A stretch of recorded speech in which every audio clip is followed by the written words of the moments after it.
Ketty y Rocío Fonseca. Sí, pues, análisis político con Rocío y Agustín, que están sentados acá. Nosotros adelantábamos al principio del programa que había algunas bancadas de derecha, de oposición, que estaban estudiando seriamente una acusación constitucional contra un ministro. ¿Contra quién? Ustedes me contarán. ¿Por qué? ¿Y quién sería el premiado? Porque además, díganme ustedes, a esta altura tener acusaciones constitucionales, bueno, sabemos que se puede hacer, hay un periodo post término de gobierno, ¿no? De 3 meses y 6 meses según a quién se quiera acusar. ¿Pero quién es el ministro que van a acusar? Nicolás Grau, el elegido de último minuto, de cierta forma, porque en el caso de los ministros tienen 3 meses, una vez que dejan el cargo para acusarlos, si fuese el presidente, 6 meses. Y una acusación que sorprende, porque este gobierno, sabemos, ha habido varias acusaciones constitucionales. Y la oposición la ha ido regio, además, lo ha hecho regio. Todas la oposición. rechazadas. Eso digo. Así que vamos a ver qué pasa con esta, porque aún no se anuncia. Están evaluando presentar una acusación constitucional. ¿Cuáles serían las razones que esgrimen o que justifican, según ellos, o que justificarían la presentación? La oposición quiere responsabilizar al ministro de Hacienda, Nicolás Grau, por el déficit fiscal estructural del 3,6%, equivalente a más de 12.000 millones de dólares, que se reveló en el último informe de finanzas públicas de la Dirección de Presupuestos, bastante lejos de ese 1,1% que habían comprometido, y que, en simple, para que se entienda, acá el Estado gastó más que la recaudación estimada. Pero mucho más, digamos. Claro, la explicación que da en el Ejecutivo es que acá no es que se haya gastado más, sino que se recaudó menos de lo esperado. Y uno de los motivos que ellos apuntan es que se habrían pagado menos impuestos de parte de los más ricos del país. Ah, ya, la culpa de los empresarios. Claro. Entonces, finalmente, ahí está esta disputa de finalmente qué interpretación se le da, por una parte, el Ejecutivo, por otra parte, la oposición, y en especial el gobierno entrante, porque esto marca, sin duda, un nuevo round, una nueva tensión en este traspaso de mando que hemos visto ha estado bastante tenso, valga la redundancia, con distintas disputas, y que justamente en medio de estas cifras del déficit fiscal y de los amarres se arma de cierta forma esta tormenta perfecta, quizás que lo decíamos también ayer, de cara a lo que va a ser el cambio de mando, y pavimenta un poco el camino para un recorte fiscal que tiene más sentido después de estas cifras. Quizás no va a ser de 6.000 millones de... O sea, que va a tener que saber hacerse, porque si no, ¿qué?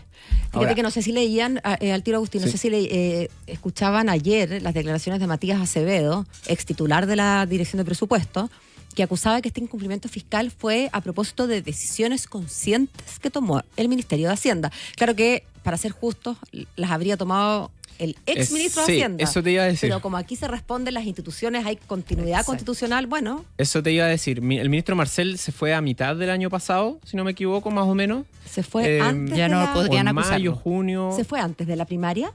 Cuando estaba acá. No, después de la primaria. Sí. Por lo tanto, claro, no, ya pasó la vieja.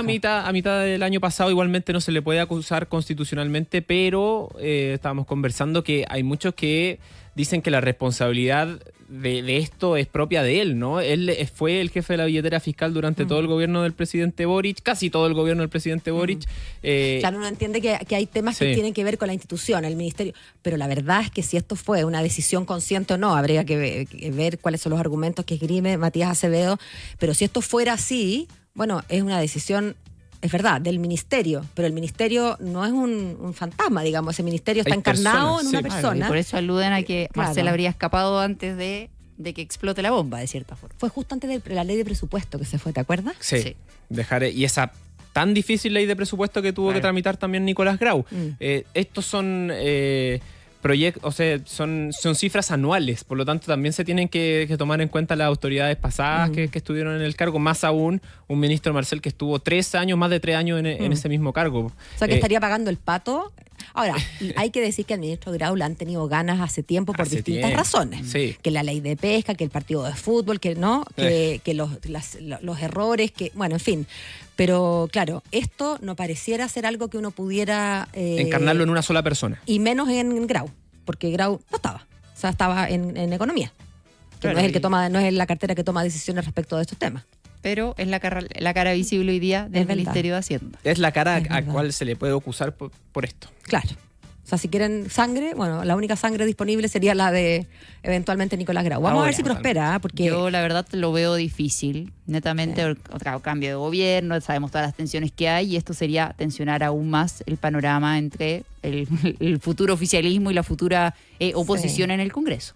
Sí, no parece conducente tampoco. Además, precisamente con las urgencias que hay, como que el Congreso tenga que partir el año abocándose a acusaciones constitucionales, cuando además, como decías tú, Rocío, han sido 9. 10. Esta sería la 11ª. Y todas les han resultado mal. Como, ya no fue ella. ¿no? Ni siquiera la de las cuentas de la luz, que es quizás lo más... Claro, la más cercana. Carnal para la gente, o sea, que le pegó directamente a las personas, lo que puede ser lo más impopular dentro de todo. Y ni siquiera ahí se pudo aprobar esta acusación constitucional contra el ministro Diego Pardo. Entonces, bueno, son cosas que vamos a ver qué van a pasar, pero como dice la Rocío, quizás no se le ve mucho futuro. Es el ruido ahora proveniente de lo que va a ser un cambio de mando que tiene tensiones no solamente en esos aspectos, sino que también en otros. O sea, son el tema, por ejemplo, de la reconstrucción de Viña, de los incendios, la reconstrucción. Los incendios del sur. Oye, ¿estamos como cumpliendo un mes ya de los incendios? Un mes, sí. Hoy se cumple un mes de ese incendio en la zona centro-sur de nuestro país. Y por lo mismo también tuvimos a una ministra, Antonia Orellana, en terreno, haciendo balances de eso y las ayudas que puede otorgar el Estado. Se me escapa un poco porque estaba la titular de la mujer. Porque se habían ido rotando los ministros en un despliegue por la emergencia. Tengo entendido que estaba también haciendo una información específica para las mujeres afectadas también en la zona. Junto al delegado presidencial del Biobío, estaban haciendo un balance y dando a conocer a las personas cuáles eran los beneficios que el Estado iba a entregar. ¿Y ahí qué pasó? Sin embargo, al mucho pudimos ver en redes sociales, fue una especie ya de... Yo no lo vi, así que, y asumo que muchos de nuestros auditores están en la playa, así es que contemos lo que pasó. Totalmente, sí. Un señor se acercó, interrumpió el punto de prensa de la ministra de la Mujer, y le recriminó la poca construcción y la poca entrega de las viviendas de emergencia que hay en la zona. Tema desde el primer día, ¿no? Y es un tema que ha sido también dicho millones de veces por el alcalde de Penco, que hay un déficit de viviendas de emergencia en esa zona y que el gobierno tiene que ponerse las pilas en eso. Uno no le sigue el día a día, porque el tren de las noticias. Exacto. Pero yo recuerdo que la última vez que hablamos más en detalle de esto, que debe haber sido hace 2 semanas por lo menos, lo que se esgrimía en ese momento era, y creo que salió hasta el ministro Álvaro Elizalde, había estado en el sur y salió a explicar que las cosas fallan por distintas razones, el tipo de suelo, que no es llegar y levantar una vivienda de emergencia, y además que hay un tema con los proveedores. Y ahí nos enteramos entonces de que había un proveedor único. Nos preguntamos aquí cómo es posible que haya un proveedor único, porque no hay que ser Nostradamus para saber que va a haber incendios en verano, ¿no es cierto? Eso de cierta forma da en gran parte quizás la explicación a esta funa, entre comillas, que le hicieron a la ministra Orellana en el sur, porque este señor que era damnificado, él le dice, ¿cuándo van a entregar las casas? Porque ¿cómo entendemos que los influencers, así le decía, le está haciendo la pega al Estado y al gobierno? Los privados, de alguna forma. Bueno, recuerdo que en ese momento, a propósito de que había un solo proveedor y nosotros nos preguntábamos desde la distancia, sin entender mucho, yo no tengo idea de quién provee de casa de emergencia, pero me imagino que no debe ser el único. Además, nos preguntábamos aquí por qué no había ya viviendas de emergencia requeridas. Sí, uno entiende que uno no puede estar preparado para todas las emergencias, pero tener un stock de casas en la zona central en febrero, de viviendas de emergencia en febrero, donde seguro que va a haber incendios, lamentablemente, no hay que, es como la mínima diligencia. Pero ahí entiendo que también estaba la Cámara Chilena de la Construcción, que había entregado una lista de otros eventuales oferentes o eventuales proveedores. Pero claro, no se puede entender. ¿Para qué hablamos de viviendas de emergencia si va a pasar un mes y no me la van a entregar? ¿Qué es eso? Claro, son ayudas que tienen que ser muy tempranas, tienen que ser de corto plazo, no de largo plazo. ¿Y qué le decía la ministra? Decía que todo dependía de el tipo, por ejemplo, de suelo. Cada caso era distinto. Y también creo que decía algo sobre el alcalde de Penco, que el alcalde es el que no ha firmado un decreto. Sí, ese es el otro tema, porque hoy día vimos una protesta en Penco, liderada por el alcalde de Penco. ¿De qué partido es el alcalde? La protesta, desconozco el partido, pero yo te lo busco. La protesta era para finalmente dar a conocer que faltan las viviendas de emergencia, que hay muchas personas viviendo en carpas que no tienen dónde estar y se viene el invierno. Y eso es lo que ha dicho el alcalde de Penco. Sin embargo, hoy día la ministra Vallejo dijo que ya se han entregado más de 4.000 bonos de recuperación, hay muchas viviendas de emergencia que ya están en pie y a través de algunos municipios las ayudas han llegado mucho más rápido que en el caso de Penco, porque hay un proceso ahí que mejorar con el alcalde, con ese alcalde en Rodrigo específico. Vera, que es el alcalde. Sí. Bueno, salió a responder no el alcalde, sino que Iván Poduje, el próximo ministro de Vivienda, que se ha convertido, quizás ya lo hemos dicho, en el personaje más confrontacional contra el gobierno de esta transición. Iván Poduje dijo: no me parece que el gobierno replique la misma estrategia que usó en Viña del Mar de andar culpando a los alcaldes en vez de cumplir con sus responsabilidades. Ahora tiene un punto ahí, porque la verdad es que puede ser, yo no lo sé, y puede ser que haya distintos cuellos de botella, como dijo en su momento el presidente, pero eso no puede ser oponible, eso podrá ser una pelea que tengo yo con mi gente. Exacto. Backstage, digamos. Pero de cara a la ciudadanía, claro, lo único que hay que hacer, y lo único que parece serio, es la solución. Después yo veré a quién reto, a quién tengo que mejorar, pero que yo me ponga como autoridad a decir, no, es que la Rocío, no, es que Agustín, no, es que no me firma el decreto. No sé si es conducente a algo más que a darle a estos vecinos, que además han perdido todo, la sensación de como el comprahuevos, ¿no? Claro. No, póngase a la otra fila. Y un tema que nuevamente cruza los gobiernos. Hoy día, de hecho, justamente hace poco nos enteramos que en paralelo mientras el gobierno saliente enfrentaba esta disputa por la ministra Orellana, el gobierno entrante se reunía para abordar justamente el mes de esta emergencia, como lo decía Agustín, con Iván Poduje como el rostro visible quizás, y que también acá hay un tema de ciertas expectativas, en el buen sentido, que se están generando principalmente a los damnificados con el cambio de gobierno. O sea, que si yo fuera damnificado estaría pero contando los días con en la pared para que llegue el gobierno nuevo. O sea, exacto. Que se llama gobierno de emergencia. Una familia damnificada, sí, claro, que perdió su hogar en esta emergencia y que no le han entregado una casa de vivienda. No, que el problema fue el alcalde que no me firmó un papel. Por supuesto que tiene sus expectativas puestas en el cambio de gobierno con un ministro de vivienda que ha sido un rostro visible dentro de esta emergencia en el despliegue que hemos visto del gobierno entrante. Total. Hoy estoy tratando de saber la procedencia política. Me parece que es independiente. Sí, pero yo creo que independiente... pero de aquí o de allá, digo yo. No lo sé, porque fíjate que es difícil. Sí. Ya, antiguamente era tan fácil, aparecían todos en Wikipedia con con los alcaldes es más difícil que con los parlamentarios, obviamente. No, sí, pero claro, Rodrigo Vera, Riquelme, tengo hasta la religión que profesa, pero no tengo el partido político. Mira, ahora fíjense que como hablamos del tema del gobierno entrante para esta emergencia de los incendios, el gobierno saliente no se puede despreocupar del todo en este tema de los incendios, no precisamente por el tema del sur, sino que lo que está pasando en Viña del Mar con un informe contundente que dio la Contraloría después de 2 años, donde dice que pudo haber habido sobreprecio, pudo haber habido omisiones en la fiscalización de contratos, pagos duplicados. Fíjense que se contrató una empresa llamada San Nicolás, un poema, que tiene 3 personas en esta empresa. Ni una máquina. Ni una máquina. Ni una experiencia, y su domicilio estaba ubicado en un centro de manicure. Sí. Estupendo. En el sur. No, fantástica la expertise.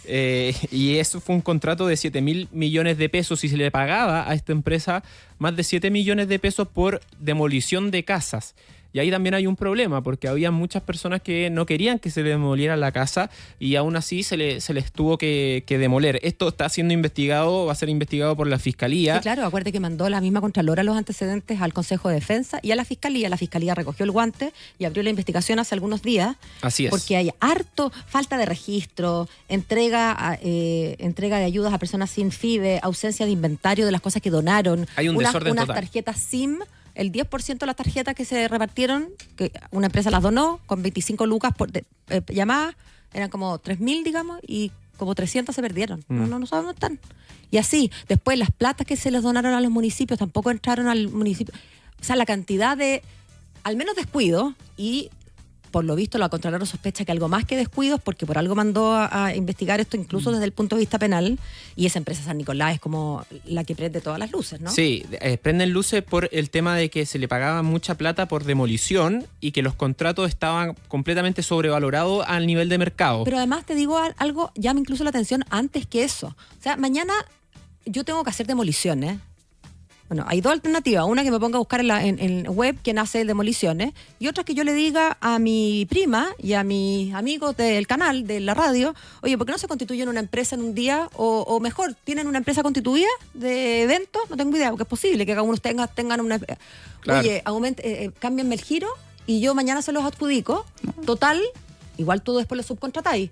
Pero algo te lleváis en la pasada, porque yo no me explico cómo una empresa que no tiene máquinas, que no tiene empleados y cuyo domicilio está en un lugar de manicura, se lleva un contrato para hacer demoliciones. Pudo haber Pero ya sido un contacto. Lo hemos visto también en otra arista, Sí, claro, a nivel... pintar fachadas por... Exacto. No, sí. Entonces, a lo que voy es que finalmente se da, Tony, y llama la atención que siendo un país marcado por distintas emergencias, catástrofes, terremotos, incendios, etcétera, que no estemos preparados. Bueno, mira, yo lo hemos conversado, lo que pasa es que aquí, claro, lo urgente quita espacio a lo importante. Lo hemos conversado tantas veces y lo hablábamos hace un mes, cuando pasaron estos incendios con Michelle. Siempre digo mal su apellido.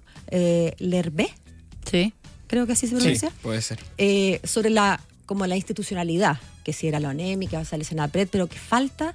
O sea, son institucionalidades que parecen institucionalitas, ¿no? Pero claro, uno no espera que tenga las casas ya prefabricadas o listas para la instalación en caso de una emergencia. Pero sí los proveedores, sería lo ideal. Conversado, no, pero sería lo ideal. Pero sí los proveedores ya listos, zanjados en caso de que haya una emergencia. Porque finalmente, claro, a veces llegan las viviendas, pero ¿qué pasó la otra vez en el sur? Habían armado mal las viviendas. Entonces tuvieron que desarmar la vivienda de emergencia para volver a armarla bien. Que sería para reírse, Y si lo que no fuera pasa porque ahora... detrás de esto hay familias sin casa. Si no, sería como un gag del happening, que podríamos reírnos. Pero es que no es gracioso. ¿Quiénes son los principales apuntados en torno a todo esto? La entonces delegada presidencial de Valparaíso, Sofía González, hoy diputada electa por el Partido Comunista. Claro. Y el actual delegado presidencial, Yanino Riquelme, también militante de esa colectividad. Perdón, y la alcaldesa Ripamonti. Sí. También tenía, y la alcaldesa de Quilpué, pero que hay que decirlo, hoy, la alcaldesa que está hoy no es la que fue... Cuando fue la titular claro. de en ese momento, digamos. Sí. A diferencia de Ripamonti, que fue reelegida. El tema es que Yanino Riquelme, hoy delegado presidencial, él, al momento de la firma de los contratos, era seremi del MOP, Ministerio de de Obras Valparaíso. Públicas. Ya. Y él estaba también a cargo de esta firma, tuvo algo que ver también con esta firma del contrato, con la empresa San Nicolás. Con la empresa La San demolición Nicolás. Con de la empresa manicurista. Totalmente, sí. Sí, así que O sea, ellos su son los... actual y ex cargo lo acompañan.